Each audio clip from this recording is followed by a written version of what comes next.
भगोड़ों का पलायन। चिप प्रतिबिंबित। यह एक कठिन काम है, एक संगमरमर की मूर्ति बनना, उसने विद्रोही भाव से सोचा, और मैं इसे बर्दाश्त नहीं करने वाला।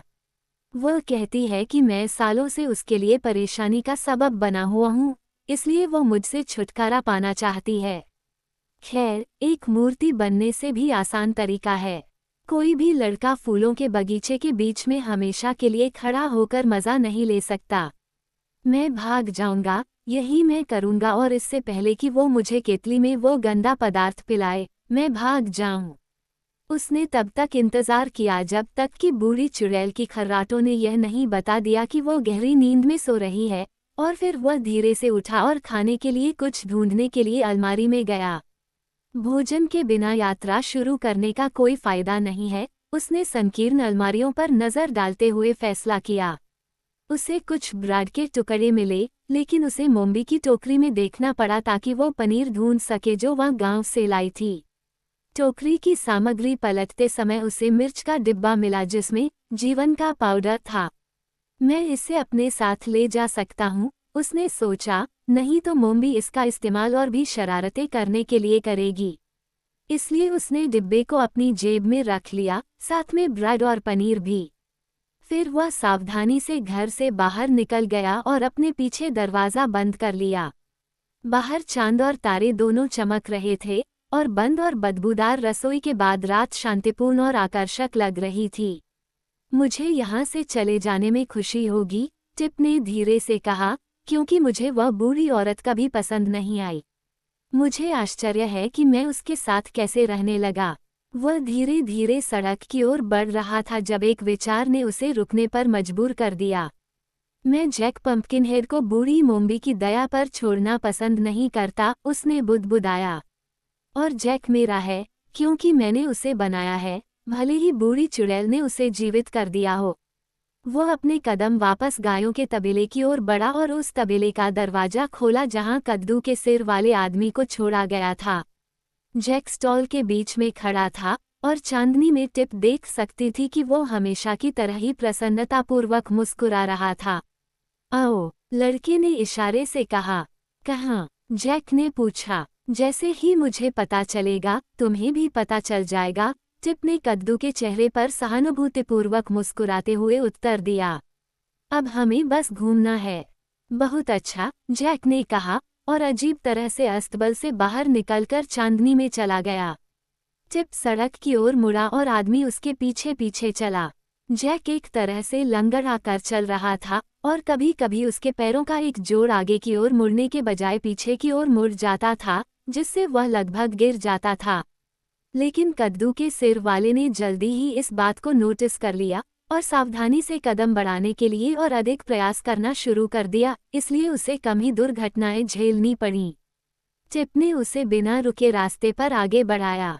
वे बहुत तेज नहीं चल सकते थे, लेकिन वे स्थिर गति से चल रहे थे, और जब तक चांद डूब गया और सूरज पहाड़ियों के ऊपर से झांकने लगा, तब तक वे इतनी लंबी दूरी तय कर चुके थे कि लड़के को बूढ़ी चुड़ैल से पीछा किए जाने का कोई डर नहीं था।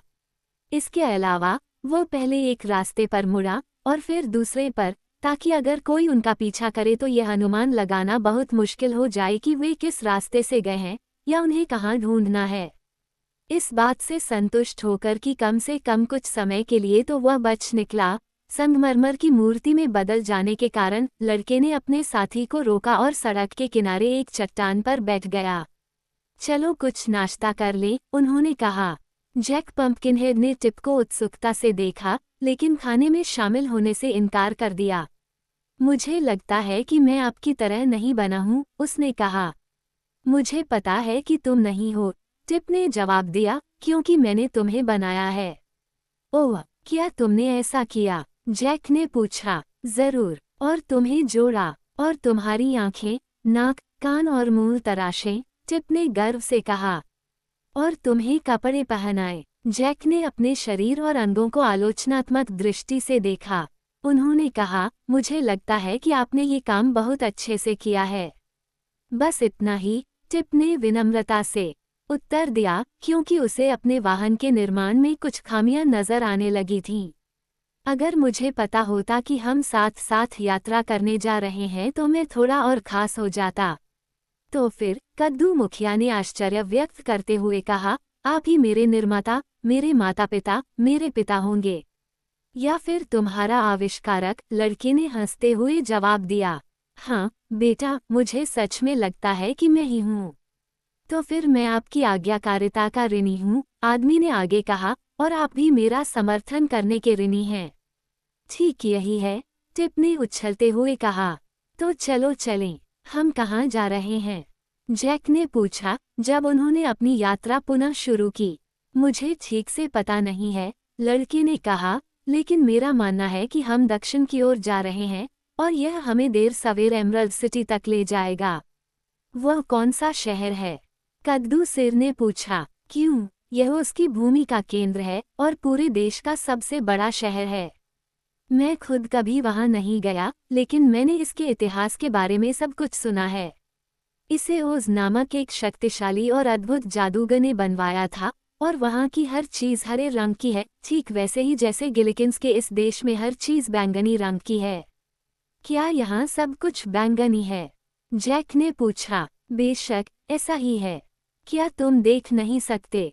लड़के ने उत्तर दिया। मुझे लगता है कि मैं रंग अंधा हूँ, कद्दू सिर ने अपने चारों ओर घूरने के बाद कहा। खैर, घास बैंगनी है, और पेड़ बैंगनी हैं, और घर और बाड़ बैंगनी हैं, टिप ने समझाया।